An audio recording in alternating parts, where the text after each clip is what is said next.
जय जगन्नाथ समस्त को वेलकम करुच्ची मोर YouTube channel study with Rashmi को। सो आज क्लास रे आम ओडिया ग्रामर गोटे इंपोर्टेंट कॉन्सेप्ट जोटा कि ध्वनि वर्ण वर्णमाला को आम आज पढ़ा एंड एग्जाम ये बहुत ही इंपोर्टेंट। सो वीडियो को शेष पर्यटन देखो आ जो मैंने बीएड एंट्रांस 26 दवाक जाऊँ तुम मैंने जब ऑनलाइन क्लास करने चाहो देन आम paid class evening daily class होची प्राइस रही मात्र 110 टंका से तुम क्लासेस होची एंड तुमको सब नोट्स से फ्री रे मिल जाऊँगी जमीक तुम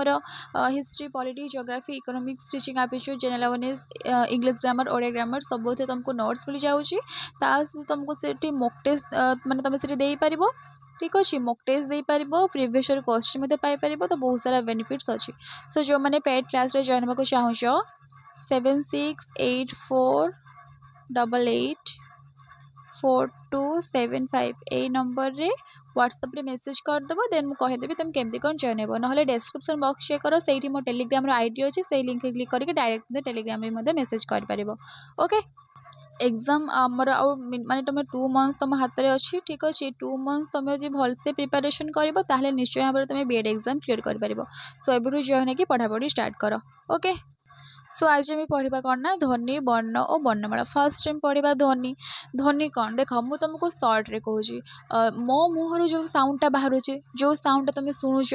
ठीक अच्छे से ही ध्वनि माने मुख द्वारा उच्चारित शब्द को आम ध्वनि कहवा मो मुहर जो शब्दटा बाहर जो शब्द को तुम शुणुच से आम ध्वनि कहवा ठीक अच्छे जो एबे जहाँ भी सब बाहर शब्द मो मुहर तो तुम शुणी पार तो सहीटा ही ध्वनि ठीक अच्छे। सर्ट रे कहवाक गले मुख द्वारा उच्चारित शब्द को ध्वनि कहवा मुख द्वारा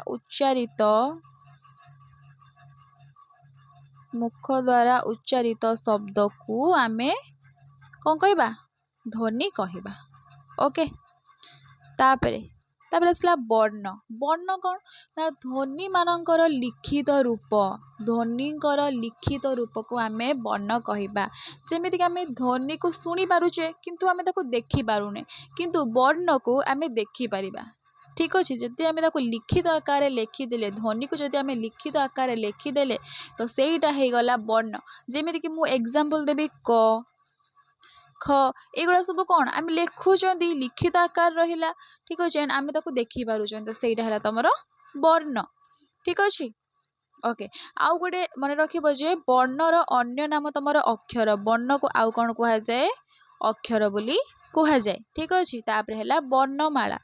ओडिया भाषा रे लेखा पढ़ा 49 वर्ण व्यवहृत होउछि तमे जानिछ ठीक अच्छे। आगुरी पढ़ीचे ध्वनिर लिखित रूप कौन आम पढ़ी गले ध्वनिर लिखित रूप कौन वर्ण ओके। यही जो वर्णमाला आम पढ़ुं से वर्णमाला कौन कहल माने सबु वर्णर समूह को आम वर्णमाला कहवा सबु वर्णर समूह को आम वर्णमाला कहवा ठीक अच्छे। देख सी कहला जे आम पढ़ी ध्वनिर लिखित रूप होउछि वर्ण मात्र 49 वर्णर कौन 49 ध्वनि अच्छी कि ध्वनि नाही 49 वर्ण आम जानिले किंतु 49 वर्णर 49 ध्वनि नाही। एबे आसिला वर्ण मानकर विभागीकरण ओके। ओडिया रे व्यवहृत वर्ण मानक दुई भाग में विभक्त कर कौन कौन गोटे है स्वर वर्ण आउ गोटे है व्यंजन वर्ण जोटा कि आम इंग्लिश रे पढ़ुं कौन भावेल्स आउ कॉन्सोनेंट ठीक अच्छे ओके। देख स्वर वर्ण कौन ना अन्य वर्णर साहाय्य न नहीं उच्चारित होता वर्ण मान को स्वर वर्ण कहुए से जो स्वर वर्णटा से जितेबाला उच्चारित हम से आउ कौन सी वर्णर भी साहाय्य नबनी। एग्जाम्पल नबा अ आ हसई दीर्घ हसौ दीर्घ रु ए ऐ व ओ तो ये सब जो वर्ण रहिले ये जितेबाला उच्चारित हेबे से कहारे भी साहाय्य नेबेनी ठीक अच्छे। एंड ओडिया भाषा आमर स्वर वर्णर संख्या 11टी जदि एग्जाम रे क्वेश्चन आसे कि स्वर वर्णर आमर संख्या केतोटी तो तुम आंसर कर कौन 11टी ठीक अच्छे। नेक्स्ट है स्वर वर्ण मानकर विभाग पुणी स्वर वर्ण मानक विभाग करागला उच्चारण अनुसार स्वर वर्ण मानक दुई श्रेणी रे विभक्त करा जायछि गोटे है ह्रस्व स्वर आ गोटे है दीर्घ स्वर ह्रस्व स्वर कौन ना ह्रस्व स्वर है माने उच्चारण रे कम समय नब जमीती कि अ हर्षई हर्षौ रु ये टिके कम समय नेला तो ये है ह्रस्व स्वर दीर्घ स्वर मीन्स दीर्घ स्वर है ह्रस्व स्वर ठारू सी उच्चारण है बेले टिके अधिक समय नब जमीती कि आ दीर्घई दीर्घ ए ओई ओ औ तो ये उच्चारण समय रे अधिक समय नेला ठीक अच्छे से ये है दीर्घ स्वर अ ठारू औ पर्यंत 11टी जो स्वर वर्ण आमे पाइले तार ध्वनि है 8टी आमे स्वर देख एग्जाम रे कंफ्यूज हेबनी जदि एग्जाम रे क्वेश्चन आसिला कि स्वर वर्ण देन 11 करिवो बट जदि पचारे स्वर ध्वनि से पाइब 8टी कर कहीं वर्ण आउ ध्वनि अलग अलग वर्णटा ध्वनि लिखित रूप किंतु ध्वनि कौन जोटा माने आमे जो आम मुखमंडल जो सब बाहर जोटा माने आम मुखर जो साउंडटा बाहर से ध्वनि ठीक अच्छे ओके नेक्स्ट देखिबा तो आमे पाइले स्वर वर्णर मात्र 8टी ध्वनि जोटा कि कहली स्वर ध्वनि आमर 8टी से स्वर ध्वनि किए अ आ हर्षई हर्षौ ए ओई ओ औ ठीक अच्छे ये है तुमर 8टी स्वर ध्वनि 8टी स्वर ध्वनि मध्यरु अ हर्षई हर्षौ तुमर है ह्रस्व स्वर ध्वनि आ ए ओई ओ औ ये है तुमर दीर्घ स्वर ध्वनि देख युड़ाक सबू एग्जाम इम्पोर्टेंट तुम धर पचारदेव ओईटा कौ प्रकार ध्वनि ऑप्शन थी ह्रस्व स्वर ध्वनि दीर्घ स्वर ध्वनि ठीक अच्छे तो तुम आंसर कौन कर यहाँ तुम दीर्घ स्वर ध्वनि तो से सबू पॉइंट को तुम देखिकी जाइथिबो ठीक अच्छे ओके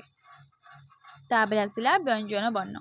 जो वर्ण गुड़ी को स्वर वर्णर साहाय्य बिना उच्चारित हो पारती नहीं से व्यंजन वर्ण कहुए आम पढ़ी आसिले स्वर वर्ण जिते उच्चारित हम से कौन सी वर्णर साहाय्य नबनी ठीक अच्छे किंतु ये जो व्यंजन वर्ण जो आसला सी जिते उच्चारित हम से विदाउट स्वर वर्ण माने स्वर वर्ण बिना से उच्चारित हो पार नहीं अर्थात स्वर सहित युक्त हेले व्यंजन वर्ण गुड़िक उच्चारित हुए आ व्यंजन वर्ण मानकर संख्या है 38 38 ठीक अच्छे एंड 38 आम पाइले व्यंजन वर्ण 38 जदि पचार व्यंजन ध्वनि ताहले 32 कर ठीक अच्छे सबू पॉइंट कहीदेक जाऊँगी जमी तुम माने एग्जाम जदि माने टॉपिक जहाँ भी तुम क्वेश्चन आसो तुम जमी इजिली आंसर कर ओके ठीक अच्छे तापरे व्यंजन मानकर विभागीकरण आम पढ़ी आसले स्वर वर्ण विभागी माने जो ह्रस्व स्वर दीर्घ स्वर ये देखिए कौन ना व्यंजन वर्ण मानक मध्यरु क ठारू म पर्यंत जो वर्ण रहिला 25टी वर्ण ताको कुहागला स्पर्श वर्ण क ठारू म पर्यंत जो सब रहिले 25टी वर्ण सब जो रहिले तो सी हेले सब कौन स्पर्श वर्ण एगुड़िकर उच्चारण समय जिह्वार अग्र मध्य बा मूलर साहाय्य नहीं कंठ तालु मूर्धा दंत और ओष्ठादि को स्पर्श करने पड़ी थाए यही स्पर्श वर्ण गुड़िक 5टी वर्ग बा श्रेणी रे विभक्त होइतिबारु वर्गीय वर्ण नाम रे परिचित ताहले आमे कौन जानिले ना क ठारू म पर्यंत जो 25टी वर्ण तांको स्पर्श वर्ण कुहाजिबा सहित आउ कौन कुहा जाउची वर्गीय वर्ण बोली कुहा जाउची तो एग्जाम रे बिल्कुल भी कंफ्यूज हबनी ठीक अच्छे आउ ज ठारू चंद्रबीर्ज पर्यंत जो सब रहिले 13टी सी हेले अवर्गीय व्यंजन ओके सो एबे देखिबा वर्गीय व्यंजन विभागीकरण से जो वर्गीय व्यंजन क ठारू म पर्यंत को शॉर्ट रे मन रखती क च ट त प कौन मन रखती क च ट त प क वर्ग रे किए आसिले क ख ग घ उ एंकर उच्चारण स्थान कौन कंठ्य वर्ग च वर्ग रे कौन मान आसिले च छ ज झ निय एंकर उच्चारण स्थान है तालव्य वर्ण है देख ये तुम कन्फ्यूज हो कि एग्जाम रे केमती कौन क्वेश्चन आसो देख मुझे कहूँ सपोज एग्जाम रे आसीबो कि ए जो च छ ज एमानकर उच्चारण माने एंकर उच्चारण स्थान केमिति तो सेठी ऑप्शन थिबो कंठ्य तालव्य मूर्धन्य दंत्य तो आंसर कौन करिवो तालव्य ओके तापर ट वर्ग रे किए आसिले ट ठ ड ढ ण एमानकर मूर्धन्य वर्ण तापर त वर्ग रे त थ द ध न दंत्य वर्ण देखिबो दांत रे बाजुची उच्चारण कर त थ द ध न दांत ए जो जीभटा हमर दांत रे बाजुची तापर प वर्ग रे जो माने आसिले प फ ब भ म ओष्ठ्य वर्ण देखो ओठटा केमिति कोन होची प फ ब भ म ओठ कोठ लागुची तो ये हेले ओष्ठ्य वर्ण ओके तापर आस अवर्गीय व्यंजन विभागीकरण अवर्गीय व्यंजन मानकर वर्ग नाही अर्थात से गुड़िकर उच्चारण स्थान भिन्न भिन्न अटे तो पढ़ा अंतस्थ वर्ण ज य र ल व यही मानू आम अंतस्थ वर्ण कहवा एग्जाम पूरा डायरेक्ट एमती क्वेश्चन आसो कि ज य र ल व एमानकर उच्चारण केमती कौन तो एग्जाम आसो अंतस्थ वर्ण उष्म वर्ण अजघवा वर्ण माने इनको कौ टाइप वर्ण कहुए कौ टाइप अंतस्थ वर्ण उच्चारण क्षेत्र में एगुड़िक स्वर और व्यंजन मध्यवर्ती हेतु एमानंकु अंतस्थ वर्ण बोली कहुए ठीक अच्छे आउ गोटे पॉइंट है एमानंकु अंतस्थ वर्ण कहवा संगे संगे तांको आउ कौन कहुए ना अर्धस्वर बोली कहुए कौन कहुए अर्धस्वर जदि ताहले एग्जाम रे क्वेश्चन आसे कि ज य र ल व एमानंकु कौन कहुए जदि अंतस्थ वर्ण न देकी अर्धस्वर देइथिबो तो राइट आंसर हे जिवो कौन अर्धस्वर ओके तापर आसिला उष्म वर्ण कौन ना स स स ह एगुड़िकर उच्चारण रे मुखर अधिक उष्मा निर्गत होता है स स स ह से उष्म वर्ण बोली कहुए डायरेक्ट क्वेश्चन आसो कि यही जो चार्टा वर्ण को क्यों वर्ण कहुए उष्म वर्ण तापर अजगबाह वर्ण कौन ना अनुसार विसर्ग चंद्रबिंदु यही मानू कौन कहुए अजगबाह वर्ण कहुए यही वर्ण गुड़िक स्वर कि व्यंजन वर्णर आश्रय बिना उच्चारित हो पारे नहीं अनुसार विसर्ग चंद्रबिंद एमाने स्वर कि व्यंजन वर्णर माने बिना आश्रय से कौन उच्चारित हो पारे तो से अजगबा वर्ण बा आश्रित वर्ण बोली कहुए जदि एग्जाम आसे कि अनुसार विसर्ग चंद्रबिंदु को क्यों वर्ण कहुए जदि ऑप्शन नथिबो अजगबाह ताले कौन करिवो जदि एटा थिबो आश्रित वर्ण ताहाले करिवो आश्रित वर्ण ठीक अछि पूरा डिटेल्स रे बुझौजी तापरे अनुनासिक वर्ण प्रत्येक वर्गर पंचम वर्ण प्रत्येक वर्ग मने पड़ुची वर्गीय व्यंजन क च ट त प प्रत्येक वर्गर पंचम वर्ण क रु हिसाब कर क ख ग घ ङ लास्ट के रहिला ङ पंचम वर्ण व न्य ण न म ठीक अच्छी ये हेले तमर अनुनासिक वर्ण ता सहित प्रत्येक वर्गर पंचम वर्ण को छाड़ी देकी अनुसार आउ चंद्रबिंदु आउ चंद्रबिंदु ये तमर हेले अनुनासिक वर्ण एटा मने रखिबो पूरा इंपोर्टेंट ठीक अच्छे तुम जेकोसी एग्जाम दियो यार जो वर्णर उच्चारण रे कौन हुए ना नासिकार एमाने साहाय्य नहीं थांते सेथिपई से मानकु अनुनासिक ठीक अच्छे से अनुनासिक वर्ण कह जाए है तापर जीवा यही देख एमानकर एटा तुम देखीदेव जे जो वर्ण मानकर उच्चारण स्थान कौटी अ आ क ख ग घ ङ ह विसर्गर से उच्चारण स्थान है कंठ से ना दिया कंठ्य वर्ण तापर हर्षे दीर्घई च छ वर्गे ज झ अंतस्थ ज य स तो एमानकर उच्चारण स्थान है तालु से नाम है तालव्य वर्ण तो युवा सब देखिबो है बेसिकाली युवा बेसी देखीदेव ए आउ ओई एमानकर उच्चारण स्थान है कंठ आउ तालु से कंठ तालव्य वर्ण कहगला ये बेसी इंपोर्टेंट ओ औ से जो उच्चारण स्थान है कंठ आउ ओष्ठ से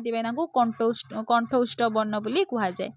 अनुसार आउ चंद्रबिंदु से अनुनासिक वर्ण आउटा तुमको जो कहली वर्गर पंचम वर्ण ये तुम है अनुनासिक वर्ण ठीक अच्छे एबे आस पढ़ा अल्प प्राण व्यंजन कौन ना जो वर्ण मानकर उच्चारण रे अल्प प्राण बा अल्प वायु निर्गत होता है से अल्प प्राण व्यंजन कहबा जो आम उच्चारण करवा तो से आमर कम वायु टिके कौन निर्गत हम प्रत्येक वर्गर प्रथम तृतीय और पंचम वर्ण अल्प प्राण व्यंजन अंतर्गत प्रत्येक वर्गर माने से जो वर्गीय व्यंजन जो 25 आम पाई से जो 25 माने जो वर्गीय व्यंजन प्रत्येक वर्गर प्रथम तृतीय आउ पंचम वर्ण धर आमर एठी क ख ग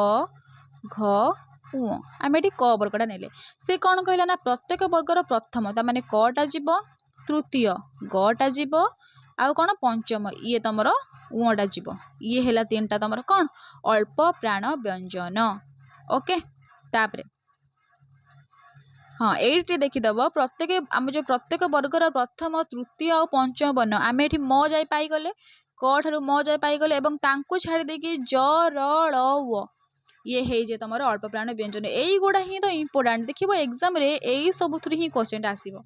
ज र ळ व ये है तुम अल्प प्राण व्यंजन। तापर महाप्राण व्यंजन देखा जो वर्ण मानकर उच्चारण में महाप्राण माने अधिका वायु निर्गत हुए से महाप्राण व्यंजन कहते। प्रत्येक वर्गर द्वितीय और चतुर्थ जमीक क ख ग घ उ द्वितीय चतुर्थ कहले खटा जीव घटा जीव ठीक अच्छे। तो ये है तुम कौन महाप्राण एम उच्चारण समय अधिका वायु निर्गत होता है। ख ठारू भ पर्यंत छाड़ीदेले यही जो रहीगले स स स ह तालबेस दंतेस आउ ह ये सब जीवे महाप्राण व्यंजन रे यही गुड़ाक ही इम्पोर्टाट। ओके तापर आस अघस व्यंजन पढ़ा जो वर्णगुड़िकर उच्चारण में स्वरतंत्री कंपित होई न थाए से गुड़ी को अघस व्यंजन कहती। प्रत्येक वर्गर प्रथम और द्वितीय वर्ण तथा स स स अघस व्यंजन अटे। से कौन कहला ना प्रत्येक वर्गर प्रथम और द्वितीय माने कौन क ख ग घ उ क वर्गरे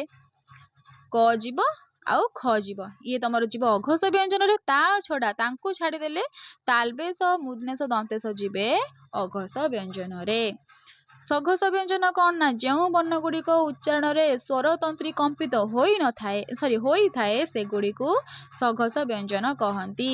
एथिरे किए जीवे देखीदबा क ख ग घ उ क वर्गर आम नेले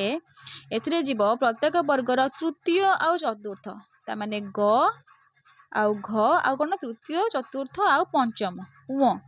हैला ग घ उ मन रखिब सघस रे जीवे आमर प्रथम द्वितीय आउ सॉरी अघस रे जीवे प्रथम आउ द्वितीय सघस रे जीवे तृतीय चतुर्थ पंचम हैला। तो ये सब जीवे कौन सघस व्यंजन रे एंकु छाड़ीदेले आउ किए जीवे ज र ळ आउ व ये जीवे सघस व्यंजन रे ठीक अच्छे। तो ये थिला तमर कौन ध्वनि वर्ण आउ वर्णमाला ये देखीदे आउ जदि किसी इम्पोर्टाट थी तो कहीदेवी आउ एथिरे किछि इम्पोर्टाट हाँ ये देखी दियो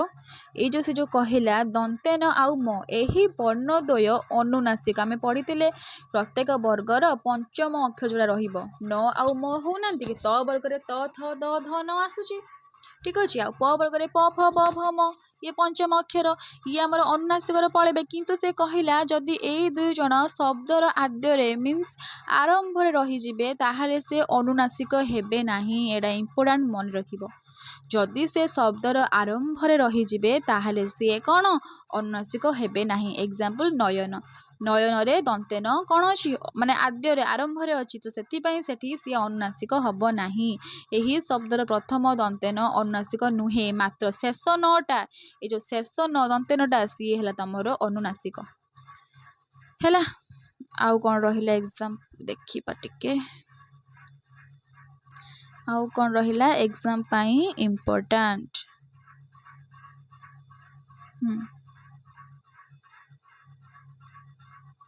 एडे देखीदब आमर जो वो ये जो